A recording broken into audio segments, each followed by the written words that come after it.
For over a century, the US has intervened, invaded, or supported coups in almost every country in the Americas, and treated its southern neighbors with contempt.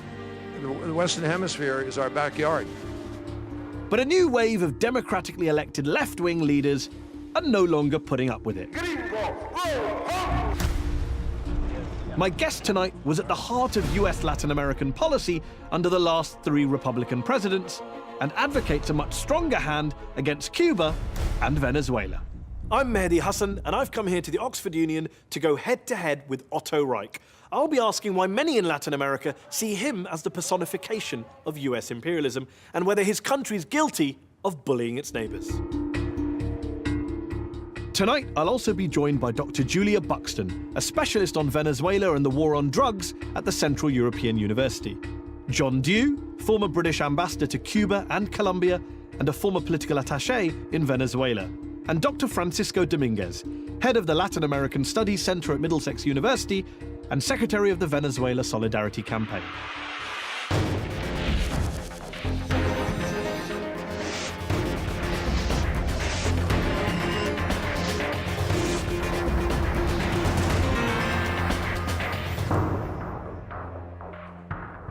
Ladies and gentlemen, please welcome Otto Reich. George W. Bush's top official for Latin America, he was also linked to the Iran-Contra affair under President Reagan. Thanks so much for coming.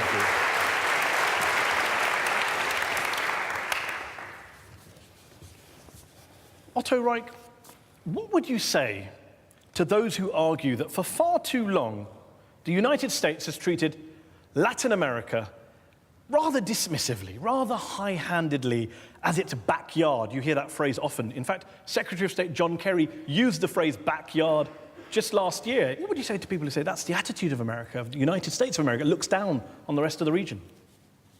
Well, I would say that he should not have used the term backyard. I've never used it. I haven't heard people in the Republican administration, I don't want to get too partisan, but... He's a Democrat, obviously, and you were a Republican, right, or are a Republican. Your question leads to a misunderstanding on the part of both Latin Americans and the United States.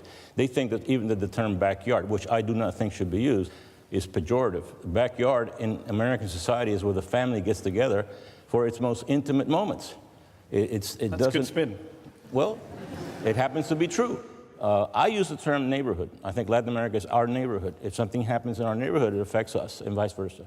And are you the neighborhood watch? Are you in charge of that neighborhood? We have been, unfortunately, because as in many neighborhoods, there are some very bad people in the world, and there's been some very bad people in Latin America, and I've been involved in cases where Latin Americans have asked us to intervene in their countries. The United States has clearly done a lot of good things in Latin America, let's be clear about that. At the same time, surely you would accept that the US also has a pretty blood-stained record, supporting coups, dictators across the region. Somoza in Nicaragua, Pinochet in Chile, Stroessner in Paraguay, Batista in Cuba, death squads in Honduras, genocidal military dictators in Guatemala. So you would surely not deny any of that, the blood-stained historical record in that neighborhood. If you look at the historical record, there's no question that many United States governments made a lot of mistakes and supported the wrong people. You mentioned just about the entire panoply of mistakes.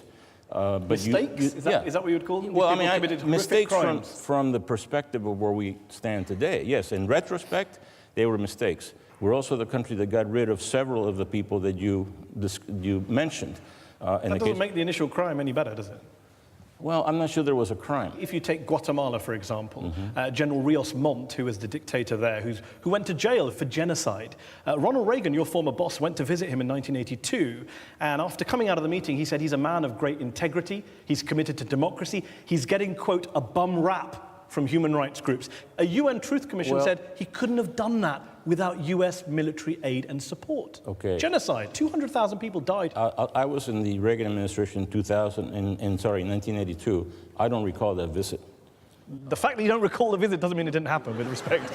So the UN Truth Commission report that involved US testimony and Guatemalan testimony and experts from outside, which said that Guatemalan military would not have been able to carry out their genocide in the 80s had it not been for US support. That you don't agree with that? There was no U.S. support. There was no U.S. support for real no swamps. U.S. military. And Reagan never said he was getting a bum rap. I don't recall President Reagan ever making that statement. I do recall this. When Reagan came in 1981, over 60% of the population of Latin America lived under military dictatorships. When he left in 1989, over 60% of the population lived in democracies. And all of those places, hundreds of thousands of people died, killed by military forces, paramilitaries, armed by the US, supported by the US, trained by the US, funded by the US. Not true. Okay, let's talk about Venezuela. You were President Reagan's ambassador there in the late 1980s. That's right. You were President George W. Bush's Assistant Secretary of State for Western Hemisphere Affairs, basically for Latin America. You were in that post in 2002 when Hugo Chavez was removed from office in a coup. Was the United States government, were you, Otto, involved in any shape or form in that coup? Because a lot of people believe you were. We were not involved. Let me say that right from the outset. This was not a coup organized by the United States. This was the reaction by the military high command to an illegal order that Chavez gave to fire on the people of Venezuela. And it was not a coup. I mean, this was a mutiny.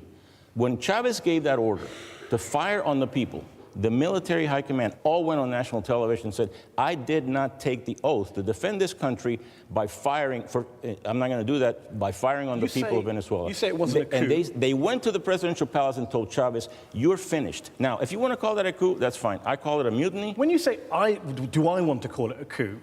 You just did. Week before the coup, the CIA called it a coup. The CIA in 2002 circulated a document a week before the coup, the mutiny, which was then only revealed in 2004. How could the CIA have called it a coup a week before? Well, there you go. This is a CIA briefing. It goes out to several members of the Bush administration. I'm not sure if you were on the list. Guess what the memo is called from the CIA? Conditions are ripening for a coup attempt. Dissident military factions, including some disgruntled senior officers, are stepping up efforts to organize a coup against President Chavez, possibly as early as this month. Oh, yeah. Conditions were definitely pointing in that direction. And would cause. Did you get this memo? No, I did not. I did not. I left the White House, after the State Department went to the White House, left in 2004. So I would not have been on the This is from April 2002. This is from a week before the coup. You were the Assistant Secretary of State. No, I thought you said it was 2004 that it was only released in 2004. No, we only got to see that you guys weren't telling the full truth in 2004. Listen to this bit. This is good. To provoke military action, the plotters may try to exploit unrest stemming from opposition demonstrations later this month. It's exactly what you just described. Of course, everybody knew the conditions were there. But the detonator was Chavez's illegal order to fire on the people. And it was illegal by his own constitution. And you were happy to see him go. I was happy to see him go, You're not a fan of a man who won 4 elections in Venezuela? I'm not sure that he won 4 elections in Venezuela, but I was happy to see him go. What did he do? What did he do with them then? Do you think that these elections in Venezuela have been free and fair and transparent? Some might say they were freer and fairer than the one that got your boss elected in 2000 in Florida. Well, they can say it. That's fine. If they can show me a Supreme Court, as in the United States, that wasn't appointed by Chavez, but in the case of the Supreme Court of Venezuela, they were all appointed by Chavez at some point. Then I would say, well, they may have a point. In 2004, for example, thanks to good old WikiLeaks, we discovered that the US ambassador, his strategy, which he laid down to his team, penetrating Chavez's political base, dividing Chavismo, isolating Chavez internationally. If a foreign ambassador arrived in Washington, D.C. and had that as their set of goals about the US government, how would you feel about that? Oh, the US media does that. They don't need a foreign ambassador to do that. But you take my point. There's no question that we helped train, for example, private volunteer NGOs, non-governmental organizations, in community organizing. Because in Venezuela, there was practically no history of civic involvement and civic organization. But this is nothing. Whatever we did was nothing compared to what we did in Eastern Europe to help bring down those dictatorships. And I was very happy to see them go, and I would have been very happy to see Chavez go at that moment, especially since we had nothing to do with it. You don't believe Chavez was a totalitarian dictator, do you? No, I've actually said, and a lot of my Venezuelan friends have been upset, there's still not even a dictatorship today. It is very much an authoritarian regime. It has totally eliminated the free press. by either intimidating it or buying it. There's no more of the old Fidel Castro supporting guerrilla movements. Now what they do, as in Chavez, Morales, Correa in Ecuador, etc., they win an election, and that's the last free election that is held in that country. The military, the police... Hugo Chavez lost a referendum and abided by it. Which one? In 2007, I believe, on constitutional reform and extending the term limits. Yeah, exactly. But the one that he... And he abided by the results. The one that he really lost, and then he changed the results was in 2004. August 15 of 2004. We've got to move on just very quickly. Many would say that the reason the US had a problem with Chavez and other left-wing leaders is because they don't follow a US political or economic agenda. In Venezuela, Chavez did a lot to help the poor, to help people who were struggling under previous governments, didn't maybe help the rich so much, didn't help the elites. Why don't you applaud Chavez for reducing poverty by half, absolute poverty by 70%? Because he did. Increasing the number of... Number one, because he did. Number two... two... the World Bank's figures. Wait a second. That well-known communist organization. Where does the World Bank get its statistics? You tell me. From the countries themselves. Oh, so it's all manufactured statistics? Absolutely. I will tell you, he did reach out to the poor of Venezuela that had been ignored by the elites. But Chavez, at the same time, was interfering in the internal affairs of his neighbors, providing weapons to the FARC in Colombia, and you know there's a lot of evidence of that, real evidence, not put out by the UN or the World Bank. Disputed evidence. One last question on Venezuela, because we have to move on. You once called Hugo Chavez a president of, quote, limited intellectual powers. Do you see the irony of someone who once worked for George W. Bush mocking the intellect of other world leaders? I believe it is true. He did graduate from Harvard and Yale, so that kind of, I mean Bush, not Chavez. I believe... I'm sure Daddy didn't help at all. Let's bring in our panel here. I want to come first to Professor Julia Buxton, who's a specialist on Latin America at the Central European University in Budapest. Otto doesn't think Venezuela was very democratic under Chavez, that he didn't win four elections freely or fairly. I believe you were an international observer at some of those elections. Do you agree with Otto's take on that? Well, I'm really struggling with this very deceptive presentation of what's actually happened in Venezuela. It's quite a staggering rewriting of the history under Chavez. I've observed elections in Venezuela on 5 occasions. We're talking about an electoral system which is technocratically advanced. People vote, that vote goes directly to the National Electoral Council, people receive a ballot slip, it's fully audited. One of the big criticisms we had from the opposition on the two last elections I observed, 2006 and 2013, was this claim that people were being intimidated at the ballot boxes, that Chavistas were riding around on motorcycles and intimidating them. There was no evidence of this. We saw no evidence of this in any of the areas that we were sent to observe. You have heard, you said that there was no evidence that voters were intimidated. You've heard of the Lista Tascón and the Lista Maizanta. You've heard of the fact that the government required all of its workers to put their fingerprint in order to vote. And people were told, whether it happened or not, that the government would know exactly how the person with this fingerprint voted, whether yes or no. I know very few Venezuelans who would agree with Ms. Buxton's description of the election, of the transparency apart from and the fairness. majorities who voted for Chavez 4 times. No, it was not a majority. That's the point. Okay. We will never know, actually, because they destroyed the ballot. This is starting to sound a lot like Florida. John Dew is the former British ambassador to Cuba and Colombia, and also served as a political attaché in Venezuela, I believe, in the 70s. When you listen to Otto speak about the US-Venezuela relationship, what perspective do you bring to this debate as a former British diplomat?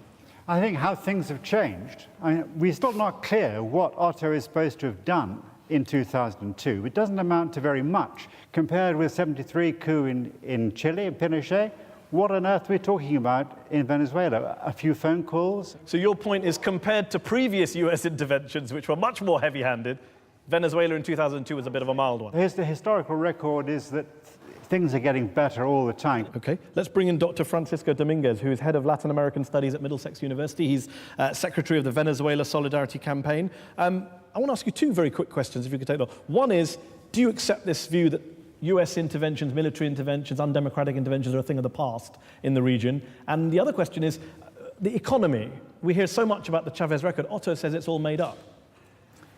All the figures from the Venezuelan economy are verified by the Economic Commission for Latin America.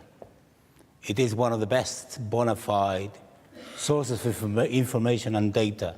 And you can double check every single figure that the Venezuelan government gives. The second point is, Anybody who believes that U.S. interventions and destabilization plans in Latin America come to an end, they should go and get their brains examined.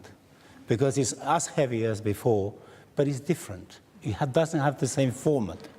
The basic idea is to penetrate society from within through monies, NGOs, all sorts of bodies, and so on. The National Endowment for Democracy has channeled about $120 million to opposition groups in Venezuela. Okay. To want to turn to a country which you have described as a dictatorship, which many would describe as a dictatorship. You were born in Cuba, I believe. Everything the US has done in Cuba, from trying to assassinate Castro with an exploding cigar to putting an embargo on that island, many would say it's been 50 years of failure, this embargo, which persists. And I would say to you, Einstein is often quoted as saying that the definition of insanity is doing the same thing again and again and expecting different results. So on that basis, your Cuba policy is insane. Well, I guess it wasn't designed by Einstein. No. But Einstein wasn't a politician.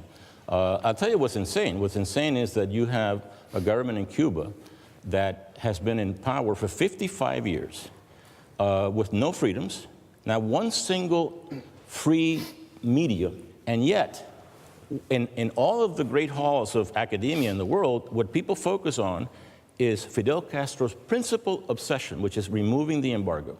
The embargo will stay in place as long as it brings a cost to Fidel Castro of eliminating all of the freedoms of the people in Cuba. Some would say, actually, Castro's not bent on removing the embargo. He quite likes the embargo because it doesn't hurt him, it hurts the people, and he gets to blame America for all the problems. So why not lift the embargo and not give him an excuse to blame America for everything? It hasn't worked, your embargo. The embargo is symbolic, Mehdi. It's symbolic. There's not one single it's not symbolic product. to people who are suffering from it. No, they're not.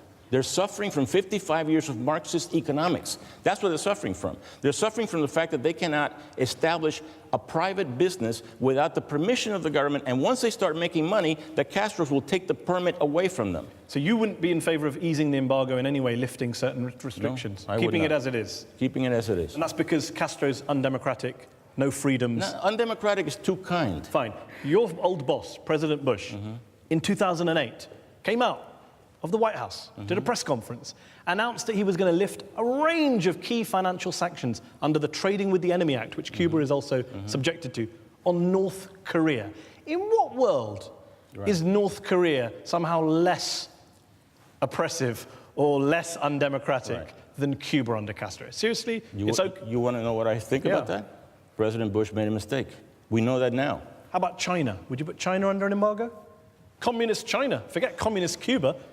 America's China's biggest trading partner. Do you realize, can trade with China, but not with Cuba. How does that work? The differences between China and Cuba are... That China is far more oppressive. In political Kills terms, far more people. I don't know. I mean, but also it has certainly lets you killed borrow a lot far of more money. people. But the changes in China have been real. There are no changes in Cuba. One last question on Cuba before we go back to the panel and move on. You've called the Cuban government not just a dictatorship, you called it a terrorist government, a sponsor of terrorism. Yet you yourself are accused of having lobbied for Orlando Bosch, who was a Cuban-American terrorist. Right. Many people have said that you lobbied for him to be given safe haven in the US. This is a man who was accused of bringing down a Cuban airliner, killing 76 people on board. The US Justice Department called him, said he advocated, encouraged, organized in acts of terrorist violence. Orlando Bosch died a free man in 2011 in Miami, Florida. Right. Do you see how a lot of Cubans get annoyed about that? That you talk about terrorism, they do, but you support anti-Castro terrorists. I'll tell you why I get annoyed. Because you have just repeated the Cuban government propaganda line, which is absolutely false, and I can prove it. Orlando Bosch came to the embassy when I was ambassador. He was turned down. He was rejected. He did not qualify. And yet, when he got to America... Anybody who reaches the United States, even if they've been accused by the Cuban government, a terrorist government, he was accused. He was never found guilty. But I'm not going to defend. I never met the man. I never had any dealings with him. He was a terrorist, though? I don't know. Why? I was not in the trial. Somebody who brings down an airliner is not a terrorist. How do you know he brought down that airliner? Well, it was not proven in the Venezuelan court. Dick Thornburgh, who was Ronald Reagan and George Bush's Attorney General, he called Bosch an unrepentant terrorist. All I'm asking is, would you say the same? Absolutely. If he committed that crime, he's a criminal. Okay, let's go back to our panel. John Dew. I don't have the evidence. John Dew, you were ambassador in Cuba. If you look today, the British government, the EU, is also opposed to the US embargo. Do you think the US is really isolated still on this subject today in the international community? Well, it's certainly isolated because the only country that supports the US on the embargo every year in the UN is the Marshall Islands. which is not really a sort of sign of great credibility. I think the embargo is out of date. It may have made sense in the Cold War, makes no sense now. It's also incoherent because the US is the biggest supplier of agricultural produce to Cuba. What kind of embargo is that? Let me bring in Francisco Dominguez. It's Marxist economics that's failed Cuba, not the embargo. It's the way they've run their economy. There are no freedoms there, as Otto Reich pointed out. What would you say in response? I mean, the economic weight of the United States is huge. It's enormous. You cannot buy aspirins in the United States. You're Cuba. You need to buy rice from China, which is very expensive because transport costs. You cannot buy antibiotics and so on. The application of the blockade goes further because it applies sanctions to third countries that actually trade with Cuba. And the result is that the United States has a very active policy of deterring trade between Cuba and every other country that it can. And it threatens Latin America when Latin America doesn't. It doesn't have any effect anymore. So it definitely has had a tremendous effect. Julia, what do you think the US relationship with Cuba tells us about the wider region, this kind of focus on Cuba, this embargo, this non-shifting policy? What does it tell you? Well, I mean, the United States has always seen Latin America as within its sphere of influence. I mean, going right back to the 1820s and the Monroe Doctrine, Latin America has been central to US security considerations. And I think Cuba just really represents this unending US interference in the region. We can look back over the last 100, 200 years, and we can't really say that US engagement in the region has delivered any major dividends or benefits to South America. Absolutely on the contrary, and I think Cuba is really a manifestation of this. Well, on that note, before we go to a break, Julia mentioned major dividends to people. Over the past decade, and I think you mentioned earlier in the program, Latin American voters have elected left-wing governments that haven't quite been had the best of relationships with the United States, which have stood up to the United States in Venezuela, in Argentina, Brazil, Ecuador, Bolivia. Is that evidence that Latin Americans are finally fed up of US interfering in the quote-unquote backyard and are saying, you know what, we're going to elect who we want to elect, and if you don't like them, tough? Is that the message you think that you're being sent? Is that a rhetorical question? Because, I mean, they've always elected who they wanted to elect, especially as the ambassador said, you know, since the United States, frankly, has paid a lot less attention to the region lately, and I think that's not good. The difference, again, let's say if you want to call them leftist governments, the difference in the leftist governments is a Chavez versus a Lula da Silva in Brazil. But let's be clear, Lula was also a big critic of American policy. Yes, he was. But you know what? With President Bush, whose intelligence you derided a little earlier, during the 6 years that they overlapped... Trust me, I'm not alone on that. They got... No, I know, but don't worry. I mean... You're the one who said he made a bad move on North Korea, but anyway. He did make a bad move on North Korea. That's because I'd left the government. But... He couldn't get you through Congress. He couldn't get you approved. But have you ever sat down and talked to President Bush privately? I'd love to. Could you set that up? I probably could. Well, let's get him on this show. But you're going to have to get better sources, though, for your information. Oh, yeah. It's going to be a tough one with George W. Bush. Yes, exactly. On that note, we're going to have to take a break there. We will be back in part 2, where we will be talking about groups in Latin America that the United States has supported that some would say are terrorists. I'll be getting Otto Reich's views on that. And we'll also be hearing from our very patient audience here in the Oxford Union. Join us for part 2 of Head to Head.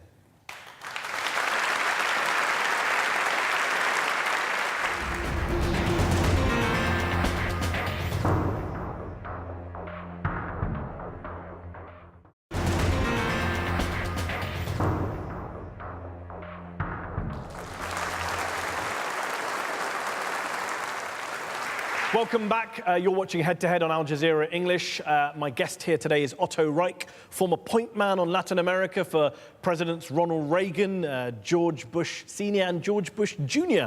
Back in the early 2000s. Otto, during the Cold War, you were at the heart of some of President Reagan's policies towards Latin America. You were the director of the Office for Public Diplomacy. You were actively working to get rid of the left-wing Sandinistas in Nicaragua. You were also linked to one of the most controversial episodes of Ronald Reagan's presidency, the Iran-Contra affair in the mid-1980s, which saw the US secretly selling weapons to Iran via Israel in order to fund the anti-communist paramilitary group in Nicaragua, well, let's be honest, terrorist group in Nicaragua, the Contras. And you cut some corners, some would argue. An official investigation in 1987 into the Iran-Contra scandal accused you and your office of carrying out, quote, prohibited, covert propaganda activities beyond the range of acceptable public information activities. So what I wanted to ask you was, is this how the US tries to make its case on Latin American problems, through covert propaganda activities? Well, first of all, it was not covert propaganda. It was only overt. The reason the office was established was because President Reagan himself felt that the information that he was seeing in newspapers or on television was completely opposite of what he was seeing in the information provided by U.S. government sources, embassies, or the State Department, or the CIA, or the Defense Department. And there's no question, Mehdi, that at that time, the American media was determined to undermine President Reagan's policy. They didn't like him. The fact is that the policies were correct. You and your office planted stories in the papers to make Nicaragua look bad, the US government look good. It was called white propaganda, I believe. No, do you know what white propaganda means? You tell me. It's advertising. Okay. We declassified information and we put it out to the press. We spoon-fed them. They didn't swallow it if they didn't want it, or if they didn't believe it. Everything we provided, everything. Would you? You didn't plant stories. No, we did not plant stories. This is a declassified document. Yes. Sent to Pat Buchanan, communications director at the White House. Right. From your office. Right. And it mentioned white propaganda. Called white propaganda. Again, what is white propaganda? Well, let's read it. Attached is a copy of an op-ed in the Wall Street Journal. Professor Gil Martin has been a consultant to our office and collaborated with our staff in writing the piece. It's devastating in its analysis of the Nicaraguan arms buildup. Officially, this office had no role in its preparation. And unofficially, this office had no role because the man did not work for us. So you collaborate in writing an op-ed piece? The public should know that the American government is helping writing op-ed pieces? That was written by Jonathan Miller, who was trying to get a job in the White House. Oh, I see. So it's all false, this document? No, not false. When if you read it carefully... We're having opposition leaders meet through cutouts. Right. This is a young man, a very young man in his 20s, who was enamored of CIA terms like cutouts. Okay. You know, what we met, of course we met with opposition leaders, hundreds of them. We're preparing two op-eds for the Washington Post and the New York Times, and we're going to put the signatures of opposition leaders on them. Sounds great. That never happened. That never happened. That did not happen. Okay. Do you think the Washington Post would have investigated that? Well, on Nicaragua, isn't it ironic today that the leader of the Sandinistas at the time, Daniel Ortega, who the US was at war with, thought was working for the Soviet Union, Cold War, etc., he's back in power in Nicaragua. Right. He's been the elected president of Nicaragua since 2007. So in a way, some might say that all those innocent people who died in Nicaragua, who were murdered at the hands of the Contras, armed and funded by your government, they all died for nothing, really. How about the ones that died at the hands of the Sandinistas? But one side doing the killing was backed by you. So how were you bothered by killings that you were helping happen?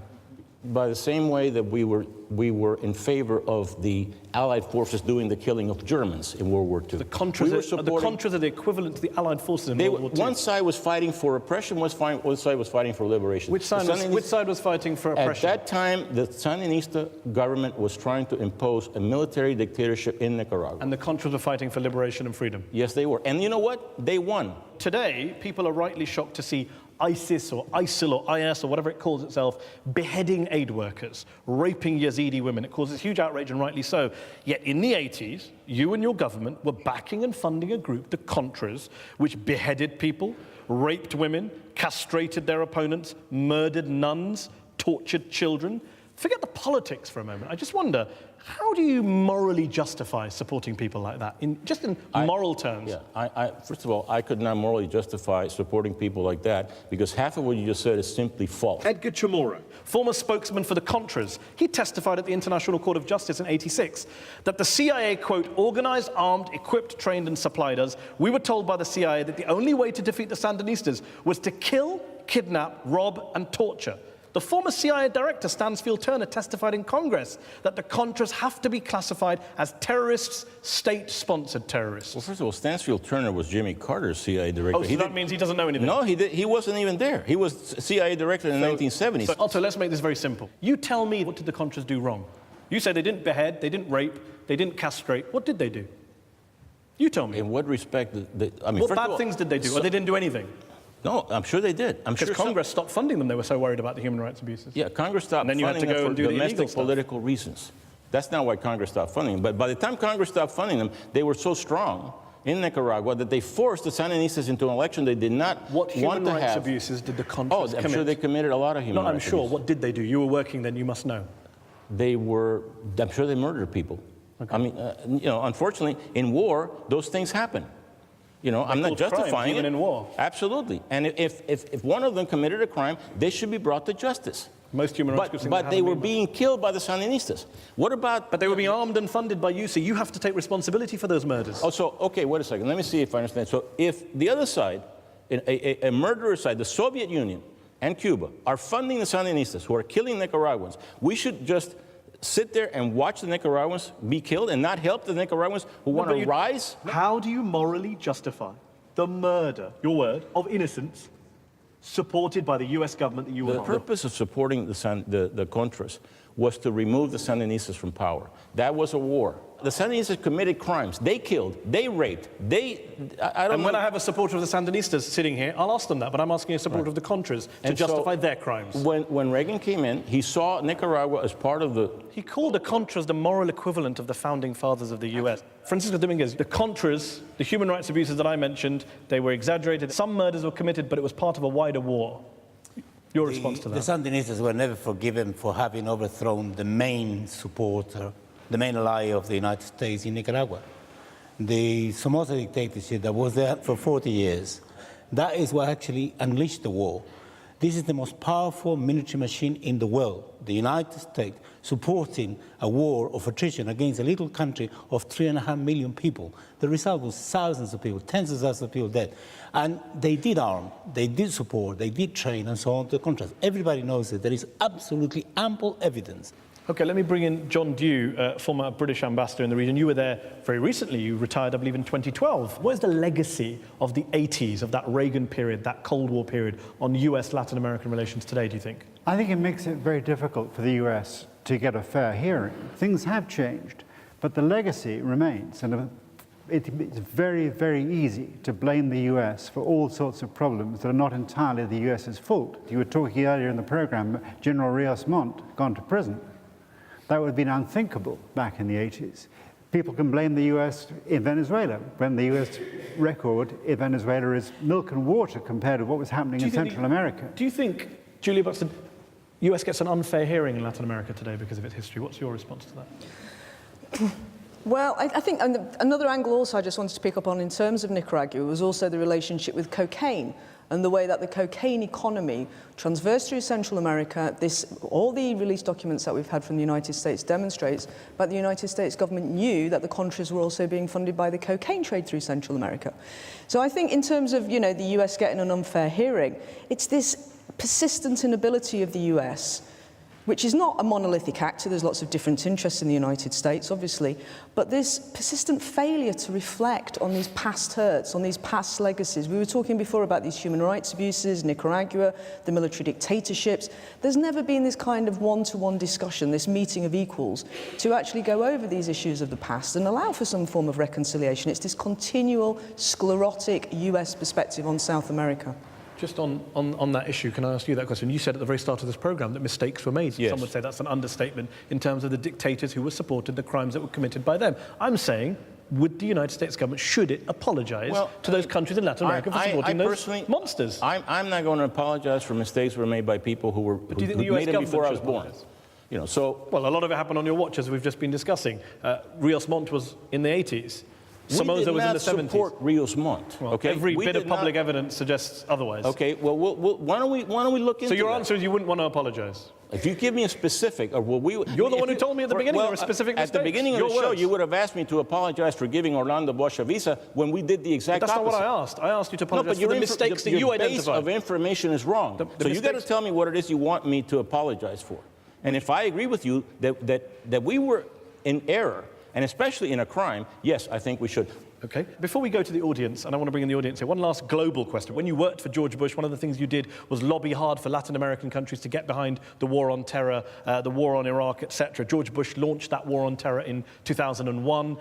It's now into its 14th year. Can you say with a straight face that the world is safer today than it was before you launched your war on terror? Because from where I'm sitting, all it's given us is more war and more terror. I personally can't say the world is safer now. Why do you think that is? because there are a lot more evil people than anybody could have anticipated, I suppose. I mean, why have we been, we could have this discussion about every century in human history. I mean, But the war on terror failed to meet its objectives. Well, the war on terror is not over, so it can't be said When will it be over? I suppose it'll be over when terrorism is eliminated, but it's sort of like When the will war that on be? poverty. That's a tactic. You know, it's like war on poverty. So When will it be over? Yeah, possibly never ending. Great. Okay, let's go to our audience. We've talked about... But let me ask you, why does it fall on the United States to eliminate all of those evils? Oh, I can assure you, I don't think a lot of people wanted you to try and eliminate that evil. Well, we'd be very happy not to have lost all the people that we lost. And killed a lot of people along the way. Let's bring in our audience here. We'll start with this lady here in the front row. Wait for the microphone to come to you. I would like you to explain in detail why Cuba is in the list of terrorist countries. Well, Cuba's on the list of state sponsors of terrorism because it qualifies under the definition of the law, which is that it has supported and continues to support terrorist groups. Look, Cuba was smuggling weapons to North Korea. North Korea is not a democracy. It can be said to be a terrorist state. In fact, it is also on the list of terrorist states. Cuba is an ally of North Korea. So is China. No, I don't think China is an ally. China is not an ally of North Korea. I don't think China has actually been exerting... North Korea would collapse tomorrow without the Chinese. Well, that does... we need to think better about your China arguments, because every time I raise China, you don't really have a response. Well, because China is not an easy... Because you need China. Let's bring in some other members of the audience. Gentleman at the back of the hall with his glasses. Yes, you. If Cuba is a terrorist state, why do they hold the peace negotiations, Colombia and Las FARC in Cuba? And which Colombia is an ally of the United States, obviously. One explanation that I was given for that is that the Cubans offered Havana because they could bug all the rooms and know what everybody was discussing ahead of time, and then passing it to the FARC. And the US never bug or surveil or spy on anyone, obviously. Oh, no, absolutely. Never, yeah. Never. Edward Snowden, good old Edward. Gentleman there in the third row, yes, with the jacket.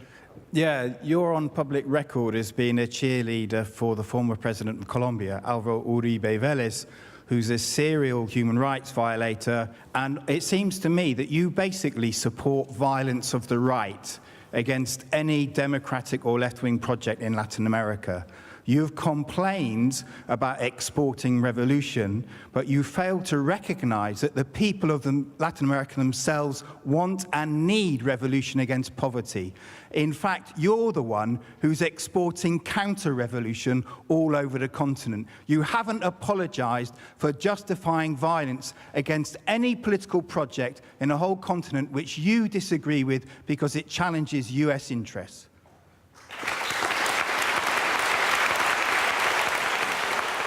I'm not a public cheerleader for anybody, number one. Number two, I want to tell you something about right-wing regimes.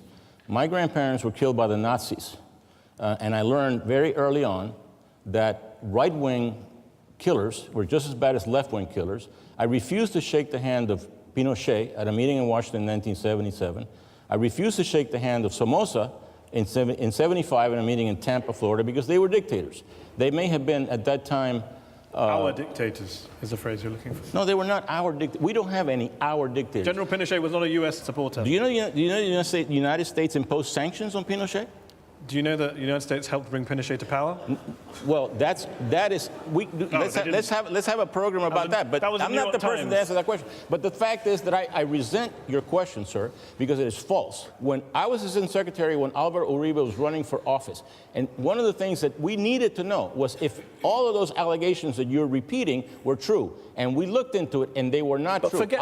Forget the former president. We're not going to get into a discussion about the former president. Do you want to give Uribe a little bit of credit for having, for example, disarmed the paramilitaries that were, along with the FARC, undermining the democracy? Also accused of having supported those paramilitaries. Accused by whom? Well, the US State Department, for example, in 2013 said problems, including extrajudicial unlawful killings in Colombia, including military collaboration with members of illegal armed groups. That's your government said that. The US government said that. Are they liars as well? No, I don't know what you're... First of all, I'm a little reluctant to accept what you're reading as fact after the Orlando Bosch and some of the other things. Just deal very quickly with the Colombia point. Colombian military commits massive human rights abuses. Yes or no? Today? That's the 2013 US State Department. If you have evidence of that, I think you should take it to those... Who should I take it to? The US State Department are the ones who are saying it. Well, I mean, look... Otto. Gentleman here. Gentleman here in the jacket, yes. Regardless of whether or not you are personally involved, do you feel regret or do you even feel guilty of the state today of U.S.-Venezuela relations, and what would you have done or what would you do now differently? I feel regret. I wish that Hugo Chavez had passed on earlier, and perhaps, which by the way, I don't quite put myself in the position of the person who made that decision, but he died of cancer, as you know. Although, by the way, I've been accused of injecting him with cancer. Maduro actually accused me of injecting Chavez with the cancer that killed him. This shows you the ridiculousness of the allegations. Maybe that's because the US tried to kill Castro several times, did it not? Yes, it did. Actually, it did. The US did. And I'm sorry that it failed. Just like, you know, if we had been able to kill Hitler in 1938, we should have, with no regrets. Now, let me just tell you, that had nothing to do with that coup. And what I used to joke at that time is if I had something to do with the coup, it would have probably turned out differently. Okay, I'm going to go back to the audience. You made your point. A lady here in the front row. Due to the recently violations of human rights by the Maduro government to student protests, do you think the American government is going to impose sanctions to members of the Venezuelan government? I think there should be sanctions imposed on those who committed the human rights violations, yes, not on the whole country. The country was not responsible. In fact, the country was the victim. The fact is that since nobody complains about it, the Latin American countries look the other way. They only ask us for help when it's their people being killed. But unfortunately, you know, somebody has given us this great power, you know, as Francisco said, to influence events. And we're going to continue to influence the events in the way that they have been influenced over the last 50 years at least. Let's go back to the audience. Can I have lady there in the white top? What are the lessons learned and what is the present-day pertinence of the allegedly failed war on drugs in Latin America? Oh, there are a number of lessons. In my view, I think that we haven't put enough emphasis on the demand side, way too much emphasis on the supply side, particularly early on in the 70s. 80s. I think we need to do a lot more to educate people to the damage that the drugs do, not only to their own brain, but to the hemisphere and to the whole world. And I think we should be much more forceful with the people in the United States who benefit from this, the people who become rich from the trafficking of drugs. I just want to bring in very briefly, Julia Buxton, you've written and lectured on this subject a great deal. How much has the quote-unquote war on drugs, especially in places like Colombia, scarred relations between the United States and Latin America? Oh, tremendously, and it's created these hugely militarized societies, Colombia, Mexico, Guatemala, Honduras.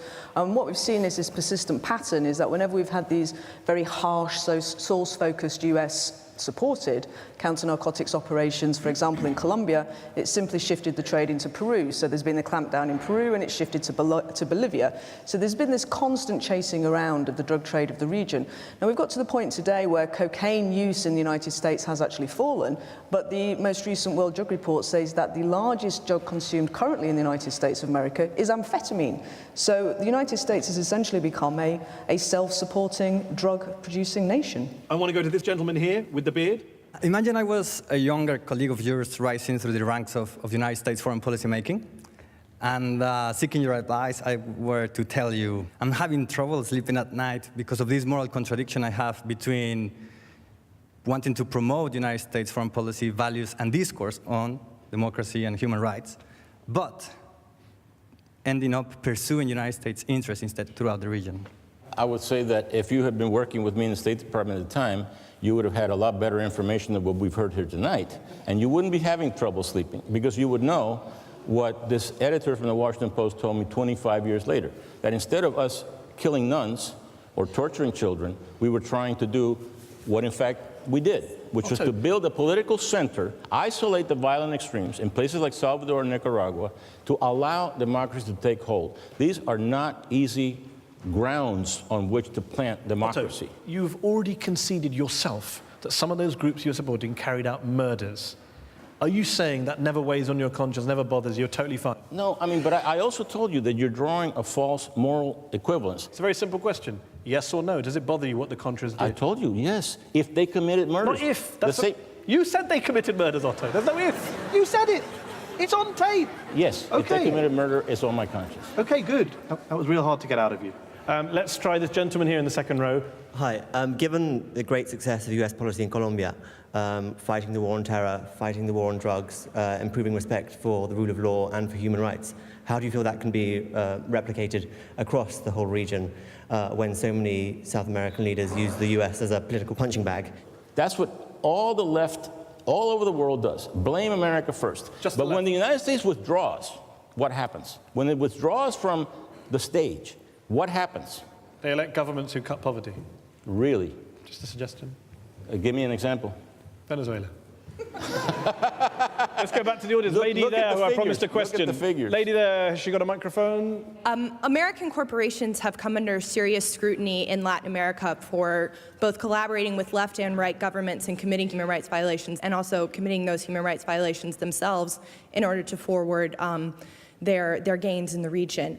What do you think the response should be from the U.S. government in order to curtail and regulate this behavior, even if it occurs outside the United States? I think that if they're responsible for violating human rights, they should be sanctioned. They should be punished. As a government official, you're sort of at odds in both supporting the economic presence of U.S. industry and pursuing foreign policy interests. Sadly, we've run out of time. I want to ask one last question to you. As I said, you worked for 3 different presidents. You've been involved at the heart of Latin American foreign policy. What is your biggest single regret? I thought you were going to ask me, what was your biggest single victory? You really misunderstood this show when you came on. Not at all. Good. What's your number one regret, looking back over the 35 years that you've been there? Absolutely. My biggest single regret is that we did not get rid of more dictatorships, right or left. A big regret is not having done more in terms of corruption. The level of corruption in Latin America is hard for this audience to understand unless you come from one of those countries. If you come from one of those countries, you know what I'm talking about. And I think we should have known more about that event in Venezuela that removed Hugo Chavez. Certain things happen in Venezuela that we could not control. Even if Francisco thinks we're Superman and we control everything, we don't. Sadly, we've run out of time. Otto, thank you very much for coming on Head to Head today. Thank you very much to our panel coming here and joining us. Thanks to our audience here in the Oxford Union for joining us. Thanks to you all for watching at home. Head to Head will be back on Al Jazeera English next week. Good night.